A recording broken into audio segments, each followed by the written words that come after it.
আসসালামু আলাইকুম প্রিয় দর্শক, আজকে পত্রিকায় একটা নিউজ দেখলাম। সেই নিউজটার শিরোনামটা আপনাদেরকে আমি বলছি। শিরোনামটা হলো, প্রথম আলোতে পেয়েছি নিউজটা, যে আওয়ামী ঘনিষ্ঠ থেকে যুবদল নেতা পরিচয় দিয়ে দাপট, চাঁদা না দিলেই গুলি। এটা একদম রাজধানীর ঢাকার কমলাপুর এলাকার ঘটনা আর কি। মতিঝিল, আরামবাগ, কমলাপুর এই এলাকা ধরে একজন লোক মাস্তানি করে বেড়াচ্ছে। একটা ফোন নাম্বার থেকে ফোন করে বলে চাঁদা দিতে হবে, না হলে গুলি করবে। কমলাপুরের যে একজন গরুর হাটের যে ইজারাদার ছিল, এমন একজন লোক তিনি ফোন করেছিলেন, টাকা না দেওয়ায় তার ওখানে যে গুলিও করেছেন। এরকম ঘটনা আমি আর ডিটেলে গেলাম না, আমি খালি এটুকু বলছি। দেখেন, আপনি শিরোনামটা দেখেন, সেটা হলো আওয়ামী ঘনিষ্ঠ থেকে যুবদল নেতা পরিচয় দিয়ে দাপট। একসময় সে আওয়ামী লীগের ঘনিষ্ঠ ছিল, এখন সে যুবদল নেতা নিজেকে পরিচয় দিচ্ছে যে আমি একজন যুবদল নেতা, অতএব সে দাপট দেখাচ্ছে। আমি যে কয়েক পয়েন্টটা বলতে চাচ্ছি সেটা হলো গিয়ে যে সে আওয়ামী ঘনিষ্ঠই হোক আর যুবদল নেতাই হোক, সে দাপট দেখাচ্ছে কার জুড়ে? যখন আওয়ামী লীগ ক্ষমতায় ছিল তখন আওয়ামী ঘনিষ্ঠ হওয়াটা একটা দাপটের উৎস ছিল। আওয়ামী লীগ করলে, অথবা স্বেচ্ছাসেবক লীগ, অথবা যুবলীগ, অথবা ছাত্রলীগ, আমার এই পরিচয়টা যদি থাকে তাহলে আমি যা ইচ্ছা তা করতে পারি, পুলিশ আমার কিছু বলবে না। এই তো ছিল। এখন সেটা চেঞ্জ হয়ে যুবদল হয়ে গেছে। যুবদল অথবা স্বেচ্ছাসেবক দল অথবা এরকম কোনো একটা ছাত্র দল অথবা জাতীয়তাবাদী দল, যাই হোক না কেন, এই দলের পরিচয়টা যদি আপনি আপনার গায়ে লাগাতে পারেন, এই সাইনবোর্ডে যদি আপনার কপালে লাগুক, বুকে লাগুক, পিঠে লাগুক, যেখানেই লাগুক, যদি লেগে যায় একবার, তাহলে আপনাকে কেউ কিছু বলবে না। আপনি যা বলবেন তাই হবে। এই যে মানসিকতাটা তৈরি হওয়া, এটা কোত্থেকে হলো? ভাবুন একবার, এটা কোত্থেকে হলো? যদি এই পরিচয়টা কোনো কাজে না লাগতো, যদি এই পরিচয়টা সে পুলিশের কাছে ব্যবহার করতে না পারতো, অথবা এই পরিচয় দিয়ে কেউ গেলে পুলিশ যদি তাকে বাড়তি খাতির না করতো, তাহলে কি পরিচয়টা কেউ দিত? একসময় সবগুলো থানা টানা এগুলো কিন্তু লীগের দখলে ছিল। লীগ বলে পরিচয় দিলেই পুলিশ তাকে খাতির যত্ন করতো। এখন যদি লীগের লোকরা আসে, ওই লোকগুলো এসে লীগের পরিচয় দেয়, খাতির যত্ন পাবে? পাবে, অন্য ধরনের খাতির যত্ন পাবে, উল্টো খাতির যত্ন পাবে। এখন আবার দলের খাতির যত্ন আসছে। তাহলে এই যে দল বা লীগ, এগুলো তো পুলিশের দেখার কথা ছিল না। পুলিশ কেন দেখছে? আপনি যে কোনো একজন পুলিশকে জিজ্ঞাসা করেন কেন দেখছে, পুলিশের কাছে কিন্তু জবাব আছে, খুব ভালো জবাব আছে। তারা বলবেন না দেখলে, যদি এগুলোকে আমরা গুরুত্ব না দেই, তাহলে কি আমরা থাকতে পারবো? আমাকে তো বদলি করে দিবে, এবং খুব খারাপ একটা জায়গায় বদলি করে দেবে। আচ্ছা, বদলিটা কে করে? তার ঊর্ধ্বতন করে। তো ঊর্ধ্বতনকে কে চাপ দেয়? অথবা ঊর্ধ্বতন কেন এই দলকে গুরুত্ব দেয়? দেখেন, আপনি ধীরে ধীরে কিন্তু যদি পেছন দিকে যান, লেজ ধরে ধরে যদি মাথার দিকে যান, আলটিমেটলি কাকে পাবেন বলেন তো? পাবেন ক্ষমতাসীন দলকে। আপনি যদি আরও পেছনে যান, তো ক্ষমতাসীন দল যাকে স্বরাষ্ট্র মন্ত্রণালয়ের দায়িত্বে বসিয়েছে তাকে পাবেন। উনি তো আবার দার্শনিক মানুষ, উনি কিন্তু কথাবার্তা খুব সুন্দর বলেন, সালাউদ্দিন আহমদ সাহেব। এগুলো যে ঘটে আপনি দেখেন না ভাই। আচ্ছা, আরও যদি উপরে যান তাহলে পাবেন প্রধানমন্ত্রীকে। প্রধানমন্ত্রীকে বুঝেন যে আলটিমেটলি কিন্তু বদনামটা ওনার হচ্ছে। দেখুন, আমি আরও কয়েকটা ঘটনা বলি আপনাদেরকে। কিছুদিন আগে বরিশালে একটা ঘটনার কথা মনে আছে? ওই যে আপনার অন্ডকোষে চাপ দিয়ে চেক সিগনেচার করে নেওয়া, অথবা দলিলে সাদা স্ট্যাম্পে সিগনেচার করে নেওয়া, খেয়াল আছে আপনাদের? তারপরে আরেকটা ঘটনা বলি, নরসিংদীর একটা ঘটনা। নরসিংদীতে কী হলো, এক লোক বালু ব্যবসায়ী, তাকে ওখান থেকে উঠিয়ে নিয়ে যে এক বিএনপি নেতা তার বাড়িতে নিয়ে মারধর করেছে, এবং কানের কাছে যে বলেছে তুই এলাকা ছেড়ে চলে যা, এবং বলার সময় আদর করে কানের মধ্যে একটা কামড়ও দিয়ে দিয়েছে। এবং কামড় দেওয়ার ফলে ওই ভদ্রলোকের কানে 4টা সেলাই করতে হয়েছে। এই সেলাইটা ডাক্তারাই করেছেন ওখানকার হাসপাতালে। যে পরে একটা মামলা হয়েছে, যে লোক কামড় খেয়েছে তিনি কিন্তু মামলা করার সাহস পান নাই। মামলা করেছেন আরেকজন লোক, উনি আবার ছাত্র দল করেন, উনি নাকি ওই ব্যবসায়ীর বিজনেস পার্টনার। আচ্ছা, উনি মামলা করে, যে কামড় খেলেন উনি মামলা করলেন না কেন? ভাবুন, এই প্রশ্নগুলো তো আমাদের মনে নিশ্চয়ই আসে। যিনি কামড় খেলেন উনি কেন মামলা করলেন না? হয়তো উনি গিয়েছিলেন, মামলা নেয়নি, অথবা বলা হয়েছিল ও আসলে মামলা নেবে না। এরকম তো হয়। আপনি কিন্তু চাইলেই থানায় গেলে মামলা করতে পারবেন না, যাই দেখেন, পারবেন না। পুলিশ মামলা নেবে না, আপনার কাছে আপনি কী করবেন? মামলা নেওয়ানোর জন্য অনেক সময় লোকে আদালতের কাছে যায়, যে পুলিশকে বলে দেন যেন মামলা নেয়। যাক, এটা অন্য কারণ আছে, ওইটা নিয়ে আরেকদিন আলোচনা করা যাবে। তো এখন তাহলে মামলাটা কে করলো? মামলা করলো ছাত্র দলের এক নেতা, সজীব নাম ভদ্রলোকের। সজীব সাহেব যে মামলা করলেন। আচ্ছা, মামলা করলেন, কার বিরুদ্ধে মামলা করলেন? যার বিরুদ্ধে মামলা করলেন উনি আবার ওই উপজেলার বিএনপির নেতা। আমি ওর নাম ধামে আর যাচ্ছি না, সিম্পলি সহজ করে বলি। তো বিএনপির নেতার বিরুদ্ধে মামলা হলো, তার সঙ্গে আরও কয়েকজন আসামি ছিল। মামলা করার পরে কি হলো? দুদিন পরে দেখা গেল যে ওই সজীব সাহেব যিনি মামলা করেছেন, বাদী যিনি, ওনার বাড়িতে যে আগুন ধরিয়ে দেওয়া হয়েছে। ওনার কতগুলো পোষা পাখি ছিল, বোঝা যায় ভদ্রলোক শৌখিন লোক। ওনার 15টা পাখি আগুনে পুড়ে মারা গেল।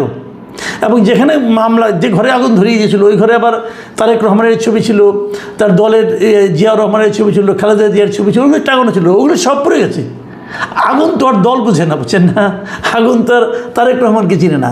আগুন পাইছে, সব পাখিও মারছে, তারেক রহমানের ছবি মানে পুড়ে দিয়েছে। এই পর্যন্ত আমরা মনে করি যে এটা এরকম তো ঘটে প্রায়। পরবর্তী সময় কি ঘটলো? যেটা ঘটলো সেটা আমার কাছে একটু অবাকই লাগছে, এবং ওইটা নিয়ে আসলে আমি মূলত আজকে কথা বলতে চাচ্ছি। সেই ঘটনাটা হলো যে আজকে গতকালকে দেখলাম যে এটা নিয়ে ওখানকার নরসিংদীর যে বিএনপি আছে, নরসিংদীর বিএনপি তারা দাবি করছে, মানে নরসিংদীর পলাশ উপজেলায় এই ঘটনা, ওখানকার যে বিএনপি, সেই বিএনপি একটা মানে ঘোড়াশাল পৌর বিএনপি তারা একটা সংবাদ সম্মেলন করেছে, এবং সংবাদ সম্মেলনে বক্তব্য রেখেছেন পৌর বিএনপির সভাপতি আলম মোল্লা সাহেব। তিনি বলেছেন এই যে নরসিংদীতে ব্যবসায়ীর কানে কামড় দেওয়ার অভিযোগ মিথ্যা। দেখেন, মামলা যার বিরুদ্ধে হয়েছে, মিস্টার মহিউদ্দিন চিস্তিয়া, ওনার বিরুদ্ধে মামলা হয়েছে, উনি ছিলেন বিএনপির নেতা।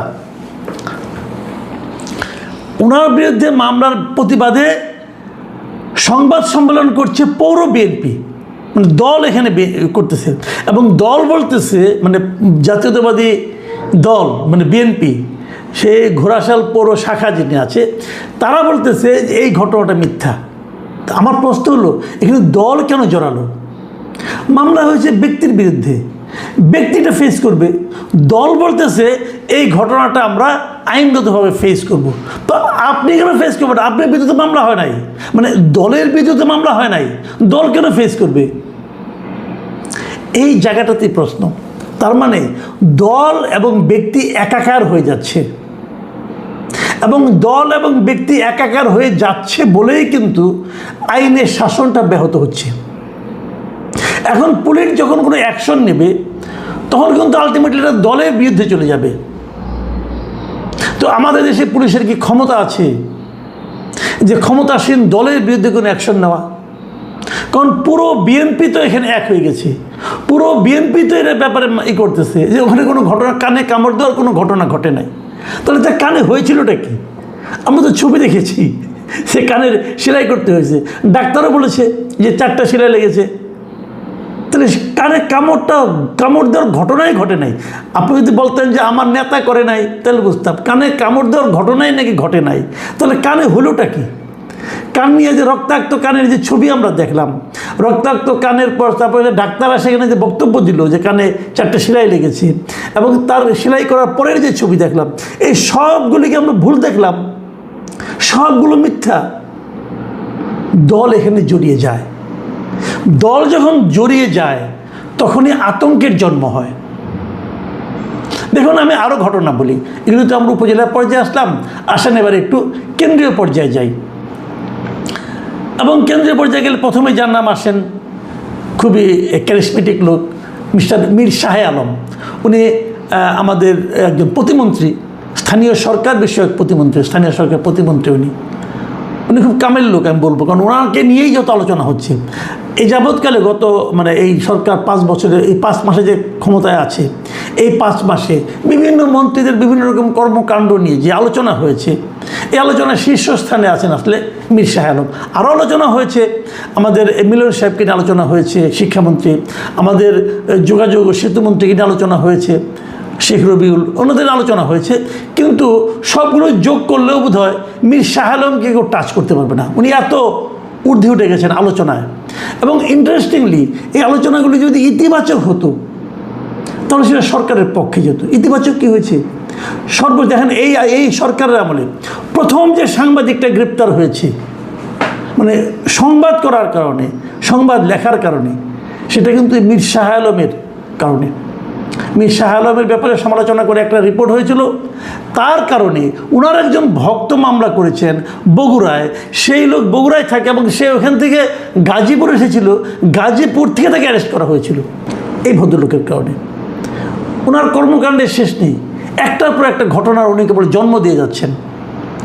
আমি ভেবেছিলাম এগুলো যখন প্রকাশিত হয়েছে এবং আমরা দেখেছিলাম একটা ঘটনা যে উনি ওখানকার নতুন ইউনিয়নের নামকরণ করেছে নিজের পুত্রের নামে, নিজের ভাতিজির নামে, নিজের বাড়ির নামে আরেকটা নামকরণ, এগুলো সব কিন্তু হয়েছে। এগুলো যখন সংসদেও আলোচনা হয়েছে তখন দেখলাম প্রধানমন্ত্রী এই নামগুলো কেটে দিলেন, নামগুলো পরিবর্তন করা হলো গণশুনানির মাধ্যমে, পরে নাম হলো। ভালো, এটা আমি আমি একটা ইতিবাচক উদাহরণ হিসেবে এটাকে দেখি। কিন্তু প্রশ্ন হলো, প্রধানমন্ত্রীর তো এটা মন্ত্রণালয় নয়, যে কাজে ওনাকে হস্তক্ষেপ করতে হলো, আমার প্রশ্ন ওনাকে কেন হস্তক্ষেপ করতে হলো? কাজটা কি তাহলে ভালো কাজ হলে হস্তক্ষেপ করতেন? কাজটা মন্দ হয়েছিল বলেই, সমালোচনা হয়েছিল বলেই ওইটা উনি ঠিক করতে গিয়েছেন। তো ঠিক করতে যে গেলেন উনি, কাজটা আগে যে মন্দ কাজটা হলো, এই মন্দটা যার কারণে হলো তাকে কি উনি কিছু বলেছেন? আমরা দেখিনি, হয়তো একে বলেছেন। আচ্ছা, একে বলেছেন, এতে কি ওনার মধ্যে কোনো চেঞ্জ এসেছে? এরপরে দেখলাম উনি কি প্রেস কনফারেন্স করছেন, নিজের সম্পর্কে বলছেন উনি কত বড় লোকের ছেলে, এগুলি বলেছেন। এগুলো শুনে তো কোনো লাভ নাই। কিন্তু চেঞ্জটাকে আমরা কি সেই বিনয়টা দেখতে পেয়েছি নাকি ঔদ্ধত্য দেখতে পেয়েছি? মেবি উনি বড় লোকের ছেলে, কোনো সন্দেহ নাই, কিন্তু এটা দিয়ে ঔদ্ধত্য কেন থাকবে, বিনয় কেন থাকবে না? আমরা তো জানি যে গাছে অনেক ফল হয় সেই গাছ ঝুঁকে থাকে। আপনারা যদি ভেতরে অনেক কিছু থাকে তাহলে আপনি বিনয়ী হবেন, আপনি ঔদ্ধত্য দেখাচ্ছেন কেন? এই জায়গাটাতে আপত্তি। সর্বশেষ কি হলো, চ্যানেল 1-এ দেখলাম একটা নিউজ হয়েছে যে উনি এমপি মন্ত্রী হওয়ার পরে কিভাবে ওনার ফ্যামিলি, ওনার ছেলে, ওনার স্ত্রীর নামে ঠিকাদারি ব্যবসা ওনারা করেছেন এটসেট্রা, ওদের মতো করে একটা তারা রিপোর্ট করেছে। যদি রিপোর্টটা আপনার আপত্তিকর মনে হয়, যদি রিপোর্টটা অসত্য হয়, আপনি এর ব্যাপারে আলোচনা করতে পারেন। প্রেস কাউন্সিল তো আপনারাই বানিয়েছে, সরকারই একটা পার্ট প্রেস কাউন্সিল। প্রেস কাউন্সিলে যান, প্রেস কাউন্সিলকে বলে, প্রেস কাউন্সিলের সমালোচনা করুন। এটার তো আইনগত নানা রকম পদ্ধতি আছে। সেখানে না যে ওদের ফেসবুক পেজটাকে কিন্তু বন্ধ করে দেওয়া হলো। উনি বলবেন যে আমি তো করিনি, হ্যাঁ উনি করেননি, আমি অস্বীকার করছি, শাহ আলম সাহেব করেননি, কিন্তু ওনার হয়ে কেউ না কেউ করেছেন। যারা করেছেন তাদেরকে উনি চেনেন না, এটা তো হতে পারে না। কারণ যারা করেছেন, এই কমপ্লেনগুলি করেছেন, স্ট্রাইক দেওয়া হয়েছে, ফেসবুক পেজ বন্ধ করে দেওয়া হয়েছে, এই কাজগুলি যারা করেছেন তাদের নামও দেখলাম। এগুলো কিন্তু এখন বোঝা যায়, দেখা যায়, জানা যায়, যে কেউ জানতে পারে, আমিও জানতে পারি, আপনিও জানতে পারেন। জটিল কোনো কাজ না এগুলো। যারা করেছেন তারা কি মনে করেন আপনি ওইটা করার সঙ্গে সঙ্গে এসে শাহ আলম সাহেবকে ফোন করে বলেন নাই যে নেতা দিছি বন্ধ করে? বলছেন তো। আচ্ছা, চ্যানেল 1-এর মালিককে সাংবাদিকতাই করে, কোনো সন্দেহ নেই। আমাদের বন্ধুবান্ধব সেখানে ভালো ভালো পদে আছেন এবং তারা জেনুইন সাংবাদিকতা করার চেষ্টাই করতেছেন। ওনাদের বেশ কয়েকটা নিউজ আলোচিত হয়েছে, আমার খুব পছন্দ যে ওনারা আসলে জার্নালিজমটা করার চেষ্টা করছেন। খুবই পেশাদার কিছু লোক এটার মাথায় আছেন। কিন্তু মালিককে যত যাই বলেন, এই সমস্ত চ্যানেল মিডিয়া এগুলি কিন্তু মালিকের ইচ্ছার বাইরে যেতে পারে না। মালিককে, মালিক কিন্তু বিএনপি সংশ্লিষ্ট একজন লোক, এটা সবাই জানে। তো বিরোধটা কোথায়? নরসিংদীতে বিরোধ কোথায়? যে মামলার বাদী সেও বিএনপি সংশ্লিষ্ট, যে মামলার আসামি তিনিও বিএনপি সংশ্লিষ্ট। এখানেও আমরা একই জিনিস দেখছি। ঘটনাটা কি?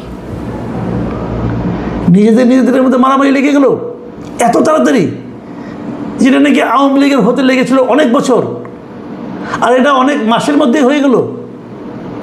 এই জায়গাটাতেই আমার প্রশ্ন। দেখুন, আপনারা বলবেন হ্যাঁ আমরা মারামারি করছি, আপনি অত মাথা ব্যথা কেন? আমার মাথা ব্যথা না।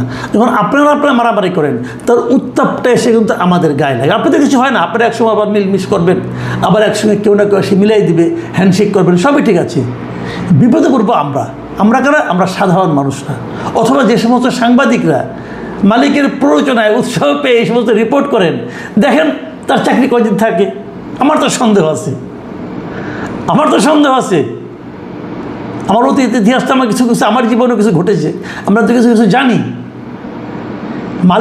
মালিকের কথা অনুযায়ী, মালিকের আশকারা পেয়ে, মালিকের উৎসাহ পেয়ে রিপোর্ট অনেকে করে, তারপরে রিপোর্টটা যার বিরুদ্ধে যায় তার সঙ্গে আবার মালিকের খাতির হয়ে যায়, এবং খাতির হওয়ার পরে মাঝখান থেকে ওই রিপোর্টারে জান যায়, তার চাকরি যায়। অদ্ভুত এক দেশে আমি থাকি আমরা। আমি অনুরোধ করব যে আমাদের যিনি প্রধানমন্ত্রী আছেন, আমি ওনার সম্পর্কে আমার অতি উচ্চ ধারণা। উনি নিজে ব্যক্তিগতভাবে অনেক কিছু করার চেষ্টা করছেন, এটা ওনার যারা সমালোচনা করেন তারাও স্বীকার করবেন যে উনি ব্যক্তিগত জীবনযাপনের মাধ্যমে, বিভিন্ন কর্মকাণ্ডের মাধ্যমে অনেক ইতিবাচক কাজ করার চেষ্টা করছেন। আমার ওনার কাছে সবিনয় প্রশ্ন, আপনারা যারা সহকর্মী আছেন, যারা ঘনিষ্ঠ সহকর্মী হিসাবে বাইরে নিজেদেরকে পরিচয় দেন, তারা কি আপনার ওই কর্মকাণ্ড, ওই আচরণগুলোকে আসলেই ফলো করতে পারছে? আপনি ভদ্র মানুষ, হয়তো কাউকে মুখের উপর কটু কথা বলেন না, কিন্তু এই যে আপনার ভদ্রতা, এটাকে কি অনেকে দুর্বলতা মনে করছে না? মাথায় রাখবেন, ওই যে কানে কামড়, ওটা কিন্তু ওই ব্যবসায়ীর কানে যতটুকু লেগেছে ততটুকু কিন্তু আপনার কানেও লাগার কথা। যদি লাগে তাহলেই আপনি হতে পারবেন মানবিক প্রধানমন্ত্রী। লেগেছে কি? এই প্রশ্নটা কিন্তু থাকলো। আর বরিশালের ওই ঘটনা বললাম না, কারণ ওটা শুনতে খারাপ শোনা যাবে। একটা সাধারণ নাগরিক, হতে পারে সে আওয়ামী ঘনিষ্ঠ, হতে পারে সে আওয়ামী লীগ করে, নিরপরাধ লোক, তার উপর যদি অত্যাচার হয়, সেই অত্যাচারের তাপ, ওই যে আগুন ধরলো, সেই আপনার ছবি পড়ে গেল, কিন্তু পাখি পড়ে গেল, কিন্তু ওই তাপ যদি আপনার গায়ে লাগে, এবং সেই তাপ আপনার গায়ে লাগার ফলে আপনার যে প্রতিক্রিয়াটা, সেটা যদি দৃষ্টান্তমূলক হয়, কেবল তাহলেই আমরা আগামী সময়গুলোকে একটু লজিক্যাল টাইম হিসেবে বিবেচনা করতে পারবো। আমরা ভাবতে পারবো আপনি কিছু করার চেষ্টা করছেন, নতুবা দায় কিন্তু এসে আপনার উপরে পড়বে। আমি আশা করি আমাদের মাননীয় প্রধানমন্ত্রী এই বিষয়গুলির ব্যাপারে সতর্ক হবেন। প্রিয় দর্শক, এখন এ পর্যন্তই।